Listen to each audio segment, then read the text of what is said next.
സ്വാഗതം. ലോകത്ത് ഏറ്റവും കൂടുതൽ പ്രവാസി വരുമാനം ലഭിക്കുന്ന രാജ്യമാണ് ഇന്ത്യ. കഴിഞ്ഞ വർഷം മാത്രം ഏകദേശം 135 ബില്യൺ ഡോളറാണ് പ്രവാസികൾ ഇന്ത്യയിലേക്ക് അയച്ചത്. അതായത് 12.55 ലക്ഷം കോടി രൂപ. എന്നാൽ ഇപ്പോൾ ഗൾഫ് മേഖലയിൽ പുകയുന്ന യുദ്ധസമാനമായ സാഹചര്യം ഇന്ത്യയുടെ ഈ സാമ്പത്തിക നട്ടെല്ലിനെ ഉലയ്ക്കുകയാണ്.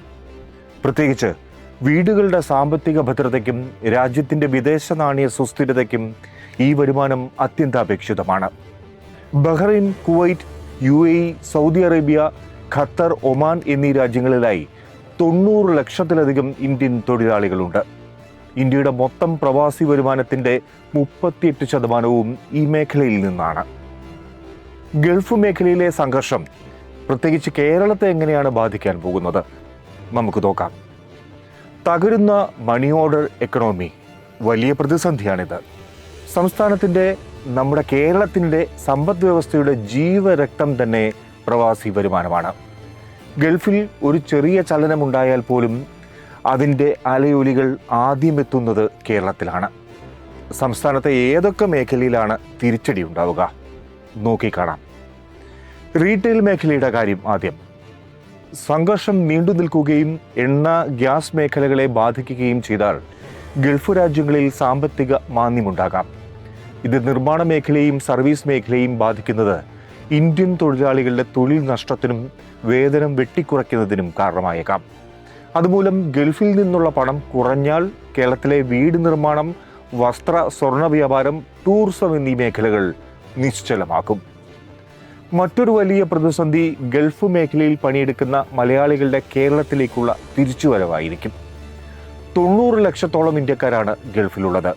അതിൽ വലിയൊരു ശതമാനം മലയാളികളാണ്. തൊഴിൽ നഷ്ടപ്പെട്ട് ഇവർ കൂട്ടത്തോടെ കേരളത്തിലേക്ക് മടങ്ങേണ്ടി വന്നാൽ ആഭ്യന്തര തൊഴിൽ വിപണിക്ക് അത് താങ്ങാനാവില്ല. ഇത് സാധാരണ കുടുംബങ്ങളുടെ ഉപഭോഗത്തെയും സമ്പാദ്യത്തെയും ബാധിക്കും.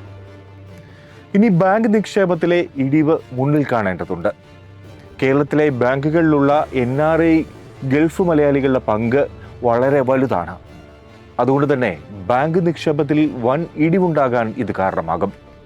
കൂടാതെ ഇത് രൂപയുടെ മൂല്യത്തെ ബാധിക്കാനും കറണ്ട് അക്കൗണ്ട് കമ്മി വർദ്ധിക്കാനും ഇടയാക്കും. ഇനി ഉത്തർപ്രദേശും ബീഹാറും. ദാരിദ്ര്യത്തിലേക്കുള്ള മടക്കമാണ് ഈ സംസ്ഥാനങ്ങളിൽ സംഭവിക്കുക.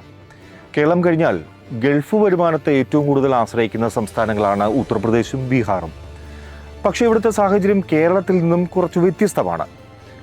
കേരളത്തിൽ പ്രവാസി പണം ആഡംബരത്തിനും നിക്ഷേപത്തിനുമായാണ് പ്രധാനമായും ഉപയോഗിക്കുന്നതെങ്കിലും UPയിലും ബീഹാറിലും അത് നിത്യചെലവിനും വിദ്യാഭ്യാസത്തിനുമുള്ളതാണ്. ഗൾഫിലെ നിർമ്മാണ മേഖല പ്രതിസന്ധിയിലായാൽ കേരളത്തിലെ ഉൾപ്പെടെ സാധാരണക്കാരായ തൊഴിലാളികളുടെ കുടുംബങ്ങൾ പട്ടിണിയിലാകും. ഒപ്പം ഗ്രാമീണ സമ്പദ് വ്യവസ്ഥയിലേക്ക് എത്തുന്ന പണം നിലയ്ക്കുന്നത് വലിയൊരു സാമൂഹിക പ്രതിസന്ധിക്ക് തന്നെ കാരണമാകും. ഇനി ആഗോള രാഷ്ട്രീയവും ഇന്ത്യയുടെ വെല്ലുവിളിയും എന്താണെന്ന് പരിശോധിക്കാം.